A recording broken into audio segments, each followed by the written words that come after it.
সুপ্রিয় দর্শক শ্রোতা, আসসালামু আলাইকুম। দেশ এবং দেশের বাইরে থেকে যে যেখান থেকে দেখছেন সবাইকে শুভেচ্ছা জানিয়ে শুরু করছি।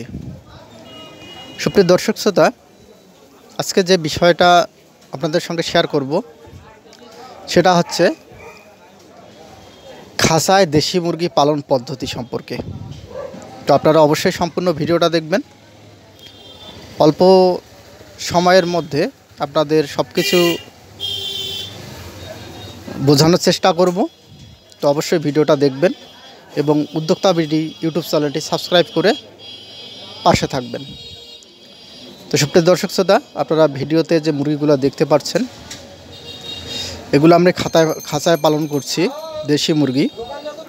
অর্থাৎ আমার বাড়ির যে দেশি মুরগিগুলো ছিল এই দেশি মুরগি থেকে অর্থাৎ দুইটা মুরগি থেকে যে বাচ্চাগুলো পাই আমি পরীক্ষামূলকভাবে এই বাচ্চাগুলোয় খাঁচায় তুলি এবং সে সম্পর্কে সকল তথ্য আছে যে এর আগের ভিডিওগুলোতে দেওয়া আছে। তো মূলত খাঁচা তৈরি করার পর এই বাচ্চাগুলো আমি একটা মুরগি থেকে পাই 9টি বাচ্চা।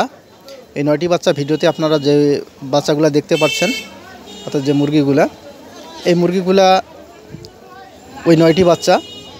তো 9টি হচ্ছে যে আলহামদুলিল্লাহ অনেক বড় হয়ে গেছে।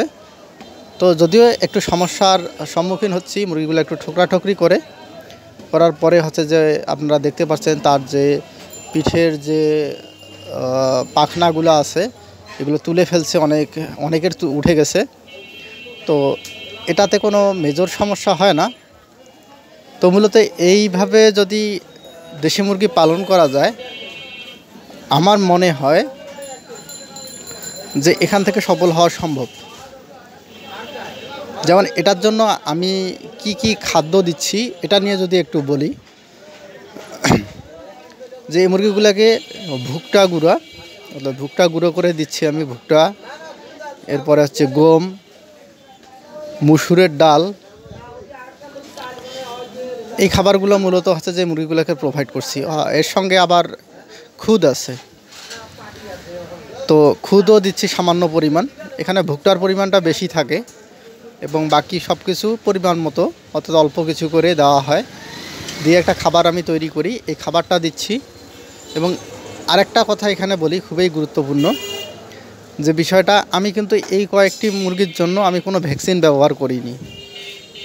যেহেতু খাঁচার মধ্যে আছে, এখানে রোগ ব্যাধির পরিমাণ খুবই কম। মুরগিগুলা এর আগে মুখে একটু ঘা হয়েছিল, হওয়ার ফলে আমি সিভিট, যে মানুষের যে খাওয়ার সিভিট, এই সিভিট পানিতে গুলে খাওয়াইছি এবং জিঙ্ক খাওয়াইছিলাম।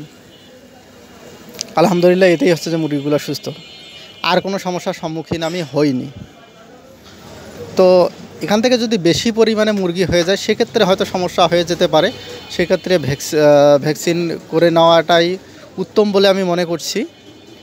এই যে ভিডিওতে আপনারা যে মুরগিগুলোকে দেখতে পাচ্ছেন এটা হচ্ছে উপরের যে থাকে দেওয়া আছে, এখানে একটি মোরগ আর 2টি মুরগি দেওয়া আছে। এই মুরগি দুইটারে মূলত হচ্ছে যে বাচ্চাগুলো হচ্ছে নিচে যে বাচ্চাগুলো আছে, অর্থাৎ দুই দিকে আমি পার্টিশন দিয়ে রাখছি। দুইটার হচ্ছে 2টা বাচ্চা, যেমন হচ্ছে যে প্রথম যে বড় বাচ্চাগুলো আছে এগুলো হচ্ছে যে একটি 9টি বাচ্চা, পরে আরেকটি মুরগি থেকে আমি আরও 9টি বাচ্চা পাই। 9টি বাচ্চায় আছে, মোট কথা হচ্ছে 2টি থেকে 18টি বাচ্চা আমি মূলত পাই। এই 18টি বাচ্চাই আছে, একটি বাচ্চাও নষ্ট হয়নি। তো এগুলাকে সবাইকে হচ্ছে যে খাদ্য ম্যানেজমেন্ট যেগুলো আছে, এই মুরগি 2টাই হচ্ছে যে এখন ডিম দিচ্ছে, ডিমে আছে। তো এই 2টা মুরগি থেকে ডিম পাচ্ছি। এদিকে যে আমার গরুগুলা ছিল, গরুগুলা বিক্রি করে দেওয়া হয়েছে। ইনশাল্লাহ আগামীকালকে আবার নতুন গরু তুলবো, আমি গরু ক্রয় করব, আপনাদের সঙ্গে সেটা শেয়ার করার চেষ্টা করব। আর এই যে এখানে ছোটো যে বাচ্চাগুলো আছে, এটা একটা মুরগি থেকে পাইছি 9টি বাচ্চা। 9টি বাচ্চা আলহামদুলিল্লাহ অনেক ভালো আছে। এই সকলগুলো মুরগিগুলোকেই মূলত আমি খাবার, যেটা মোট কথা আছে দানাদার খাবার, এই দানাদার খাবারটা ভুট্টা, গম, মসুর ডাল এবং খুদ, এই কয়েকটি দ্বারা একটা রেশিও করে পরিমাণ মতো দিচ্ছি। ওই পটের মধ্যে আপনারা পট দেখতে পাচ্ছেন, এই পটের মধ্যে দিই, এই পটের মধ্যে খাবার দেই, পটের মধ্যেই তারা খাচ্ছে। এবং যে পানির যে পাত্র আছে, এই পানির পাত্রে আসছে যে আমি পানি দিচ্ছি। কিন্তু এখানে আমি একটা জিনিস যেটা আমি করছি, মুরগিগুলোকে জিঙ্ক প্রতি মাসে অন্তত আমি 5 থেকে 7 দিন জিঙ্ক খাওয়াই। এই জিঙ্কটা আমি মাঝে মাঝে, যেহেতু আমার গরু পালন করি, গরুতে যে জিঙ্কের ব্যবহার হয়, এই জিঙ্কগুলাই হচ্ছে ওগুলা থেকে আমি কিছু পরিমাণে দেই।